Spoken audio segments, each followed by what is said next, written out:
Welcome everybody. Um, I think I'm going to change my attire a bit. Hold on. Uh,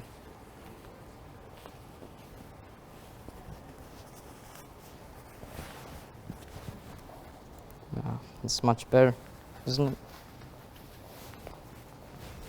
All right.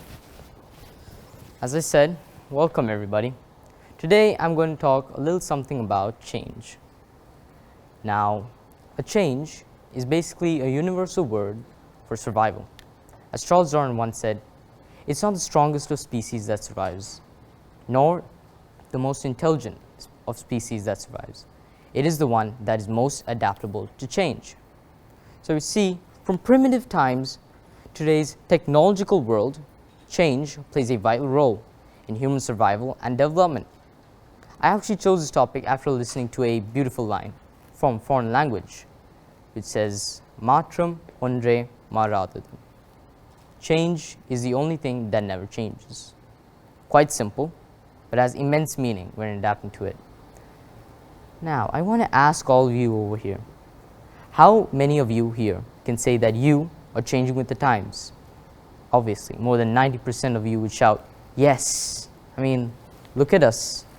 We've got the trendiest clothes. Our communication technologies are the touch of a button. We're on Facebook, Twitter, WhatsApp, and all those other social media platforms which are the in thing of the 21st century. These types of life changes, they're common for everyone, and they're there every time. But their impact on humans, on society, is less evident. Many people today, they like to crib about many aspects of our world. They talk about changing politics, systems, organizations, etc., etc., etc. But if you could just take a pause and think, how many changes I, being the intelligent creature of this universe, with remarkable senses, how many changes have I made? And do any of these changes have transformation within me, within others, within this universe or any of its beings? If your answer to this is no, I have something you might want to hear out. If your answer to this is yes, I'm sorry to say, but I still have something you might want to hear out.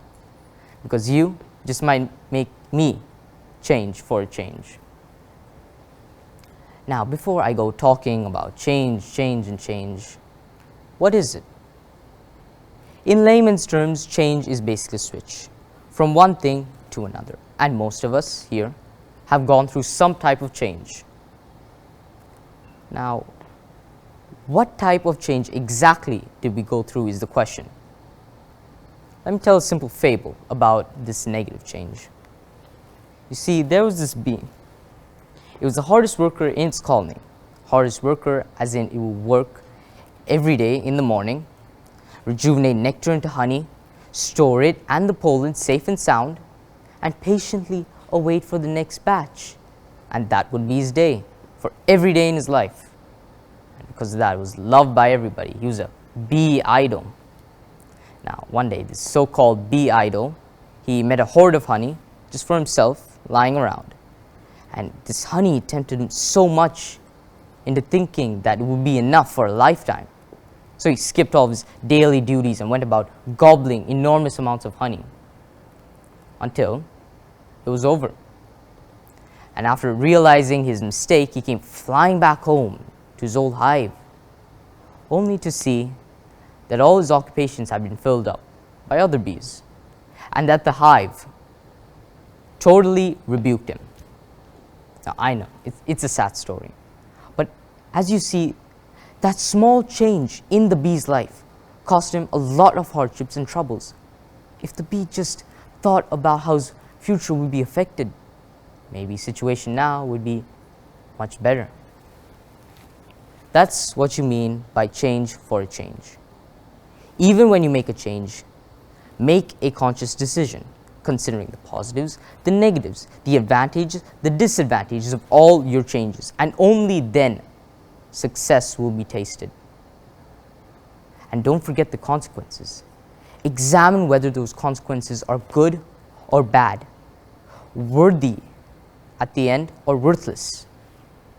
Remember, the best of changes are those that leave a mark on you, that improve you, and as a result, leave a mark on our society. But come to think of it, it's not always you who suffer from changes, right? Sometimes these changes happen unknowingly, when you're least aware of them. Or it might happen to your less enthusiastic teacher, when he suddenly turns up to be your best friend the next day. Now, indirectly or directly, these changes will always have an impact. But whether it's a good impact or a bad impact solely depends on how you adapt to the situation. And that's actually where the true magic of change starts to sprinkle down, where some fail and others succeed. You remember when social media showed up, right? Everybody was so into it, like they were so passionate about it.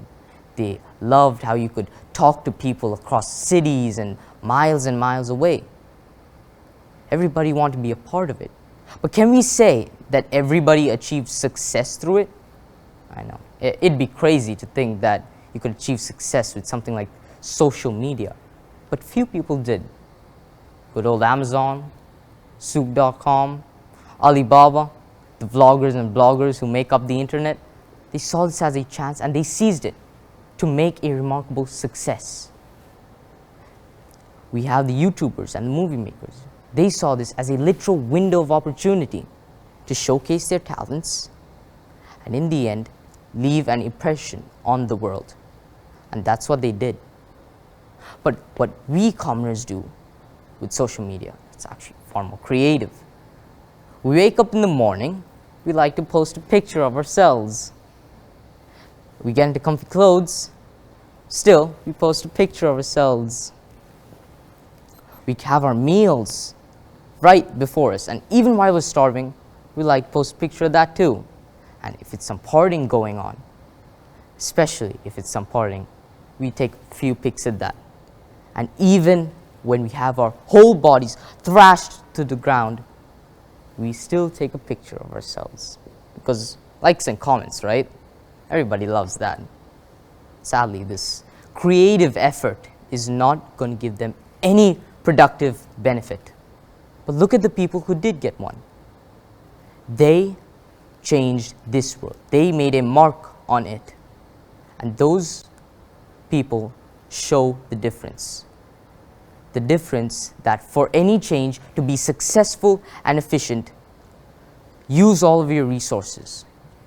And when using all of your resources, give your best shot at it to make that a successful, effective change for a change. Now, I want to mention about this certain mother who came to revolutionize the world we live in. She had this son, right? And this son, he was, he was incapable of studying, and he should rather discontinue studies than go on with it. At least that's what the teachers said. But this mother, she took this change as a challenge, and right from that day, started to homeschool him. And day by day, yes, he got better. But as days turned into months, months into years, he surpassed his mother's intellect and finally became a great scientist. But even as that scientist, he failed numerous times. Like when he tried 1,000 times to make his so-called invention, the light bulb. 999 times did he have to change the constitution of the light bulb. 999 times. I mean, what does this guy do for a living? How does he even live? But in the end, he finally got it working.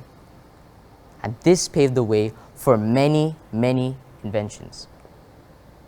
That man is none other than Thomas Alva Edison. And he embodied the change for a change concept. No matter the unpredictable circumstances, the failures,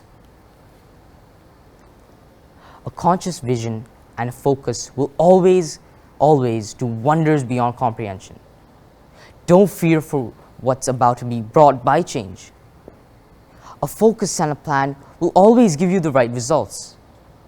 With things like glaciers melting and global warming, we need imminent solutions. And come to think of it, how long do we live?